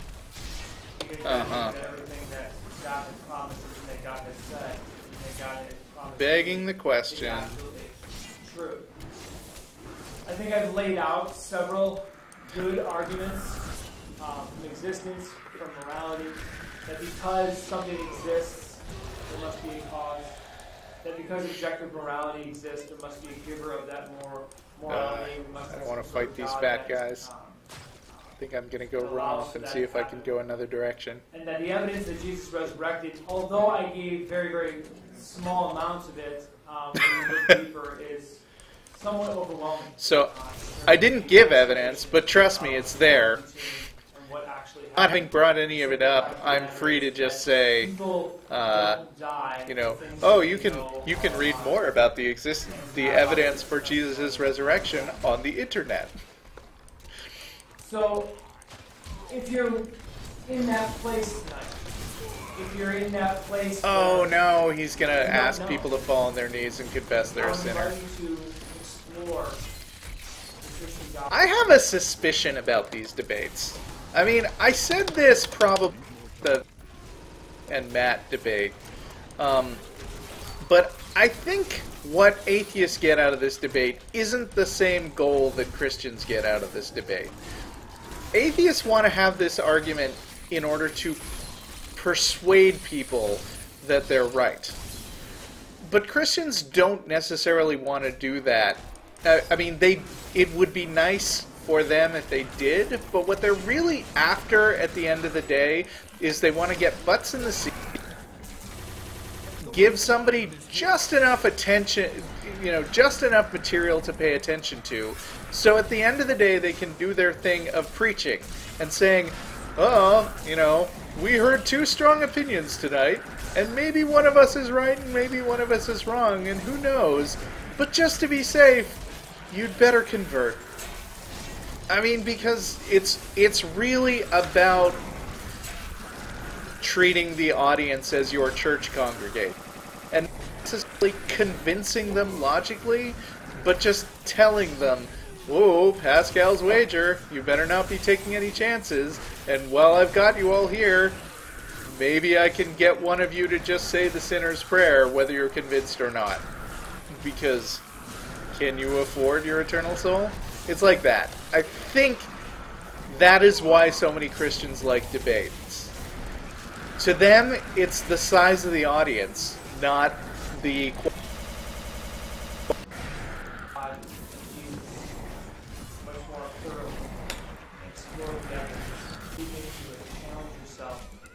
Don't listen to the surface stuff that people might put at you, dig into all the things. I would encourage you to use worth your time, and it's worth devoting your time and life to. This guy is really hurting me. And if you want to speak further, I need more healing talents. And I would even invite any of these guys who have not accepted Jesus. Yep, there it is. It's a sales pitch. Thank you again. This is a rare but honoring privilege. God, I gotta kill all these annoying things. They keep and beating me. any questions Stop it. Die. Die. Come on by and thank you. Yay, good job preaching. You got your preaching in before it ended. So I didn't really script anything for the ending here, and if I'm allowed to bloviate and end up saying something really stupid. So I'm going to try to keep my comments limited. So I, first of all, want to second what Stephen just said. I mean, even if you're completely dogmatically on one side, it's still worth your time to explore the arguments. If not for whether or not you want to find truth in that issue, it's still important to refine your thinking. You become a better thinker to navigate. To learn the skill of critical thinking, I think is such an This is a good important pitch. single thing, I like this closing, even though it wasn't prepared. Focus on that memorization. So that said, I don't think there are any theistic arguments that are successful, or any cumulative cases that are successful to establish a even plausible belief in God, a justified belief with warrant. I guess just winging it here.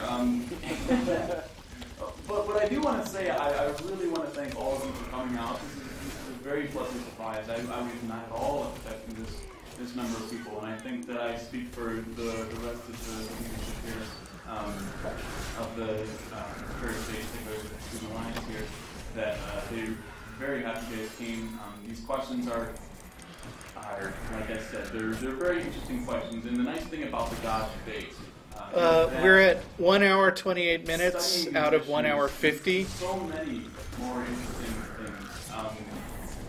things. I'm not sure. Doing more. Well, I'm going to wait out the other 20 minutes or so. If you study without debates, you're going to get into science. You're going to get in. It's connected to so many. I thought I remembered a lot of audience questions, but I guess there isn't that much time for them. And even just for that sake, I think it is worth getting into. So I would recommend. Why am I still fighting stuff? I killed the boss. Theology bores the crap out of you, and you have no upbringing that, for some reason, makes you obsessed with these interesting questions like me. It's still very much worth your time. I'm fighting because I can't get out. And again, I just want to thank you all for coming out, and it was an honor to speak with you today. Hey, good job. Well done. Okay, we're not quite done yet. We have anyone that has their own questions. If you got a chance, I gotta get a paper.